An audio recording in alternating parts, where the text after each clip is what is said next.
to the channel, and it is Monsterbass unboxing for the month of July. So stay tuned because we're going to dive right into this box and show you what we got.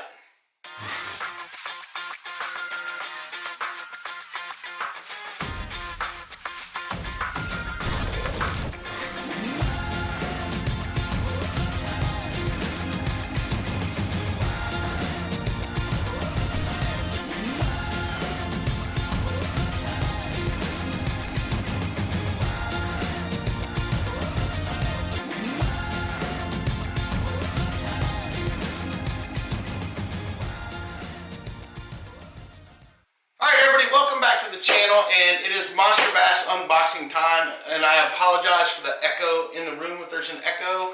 I am in the process of moving, actually. That's why there's nothing on the walls anymore. No fish, no baits, no table, no nothing. I'm actually moving down to Farmville, Virginia, and I'm actually going to be near Briary Creek Lake and Sandy Reservoir down there and Appomattox River.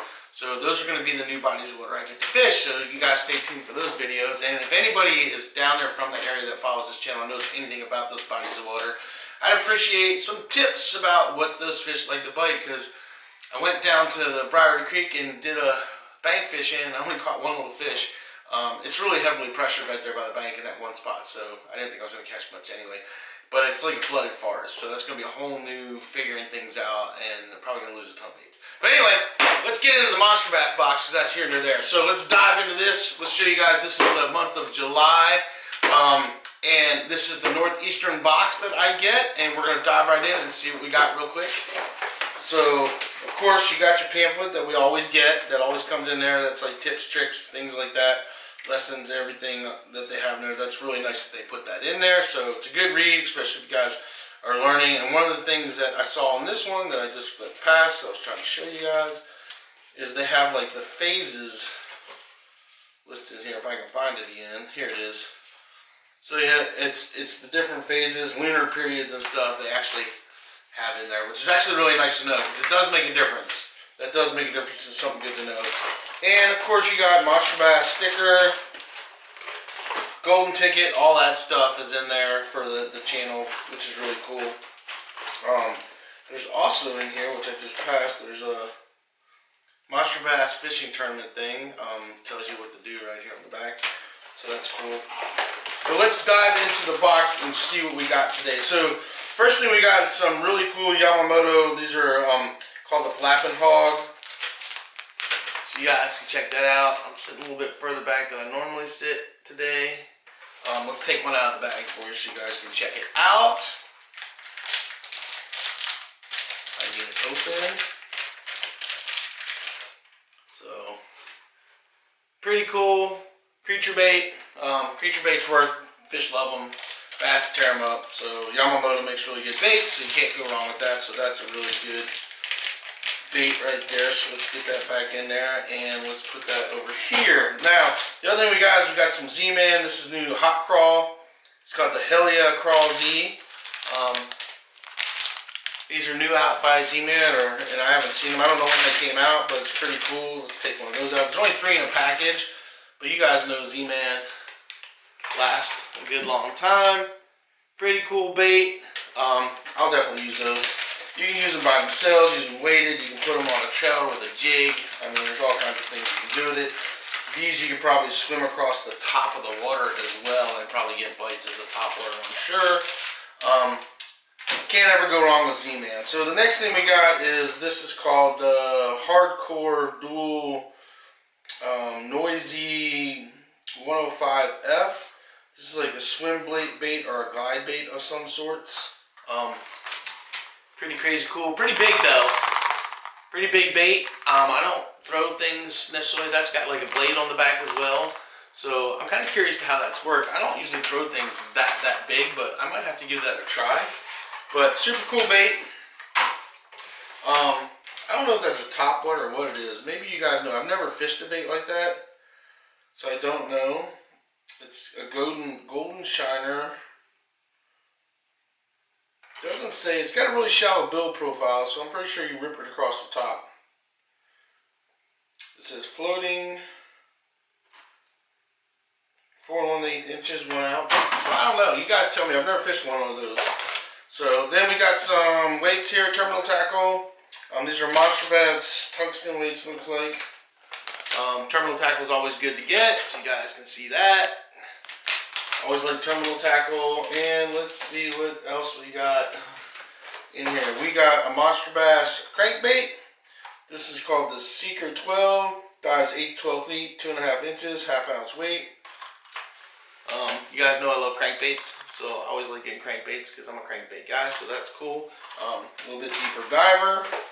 What else we got in here? We have got a jig. This is called Toot Ball Jig. This is a 1/2 ounce jig. It's actually a pretty cool color. So you guys can check that out. Little jig right there. Yeah, I like jigs. Jigs are fun to throw. They're good to throw. And let's see what else we got here. We have got some hooks. These are actually the dang terminal tackle hooks. It's got that bar on it. I think that bar is one so you can like kind of have it just above the weeds and stuff. It's meant to be like a fishing a drop shot kind of. So it's got this little bar that sticks down that helps let the bait stand on the ground there. So there you guys can see that. Some more terminal tackle that goes with the soft plastics you got. And then the last thing we got is another crankbait. And this thing's kind of crazy looking. This is called a Thunderhawk, but it's got a different kind of take on how the square bill is. But I do like the color. 7/16 ounce. It's got a very unique build design. So you guys can check that out right there. So that's kind of crazy, but I like crankbaits, so I might have to try that one out for sure. See what that does, see the difference in that. But that's it. That's all we got in this month's Monsterbass. Like I said, this is the Northeast Monsterbass box. This is the Northeast box. And that's a pretty good box, man. I mean, I love soft plastics. I like crankbaits. I like jigs. So it's always good to get some terminal tackle. Can never go wrong with any Z-Man in your box, that's for sure. So that is July's box. That's what we got for July. And I hope you guys are getting out there to do some fishing. I'm not really doing a whole lot of fish right now because I'm packing and moving. And that's what I've been doing. And hopefully I'll get down there, and hopefully come this fall you guys will start seeing some videos from me fishing Briary Creek and Sandy Reservoir and maybe the Appomattox, well, and the Appomattox River, not maybe. It's going to happen down that way.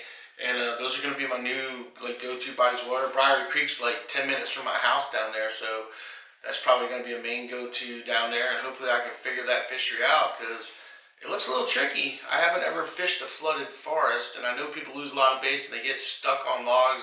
Actually, the day I was there was a boater that got stuck, and they were stuck on this one log out in the middle of nowhere. They're like out in the middle of the lake, but they're stuck on a log, and they were there for like an hour trying to get unstuck it. And I've seen that. And I've even seen Matt Strukel. Sorry, Matt, if I pronounced your name wrong. He's gone down there and fished. He got his boat stuck, his John boat stuck on there, and him and the guy he's fishing with was one rod, one reel, and they had to get out and like stand on the log and push the boat off so they could get it off the log. So you gotta be careful there for sure. So any tips about that lake, I would love anybody to post anything down. So I hope you guys enjoyed the unboxing. I hope you guys are out there doing some fishing. July has been crazy hot. So if you guys are fishing during the day, I feel for you. You know, hit that early morning, that late evening. But the late evening's been hot and muggy, so probably say the early morning's probably the best in my area here in Virginia because this has been stupid hot. And this weekend it's going to be like 100 degrees. So no fun to be on the water when it's that hot. So try to find something else to do during the day because the fish are doing that too. So anyway, that's all I got for you guys. Thanks for watching the channel, and just do yourself a favor. Get out there, get your lines wet, and catch some fish.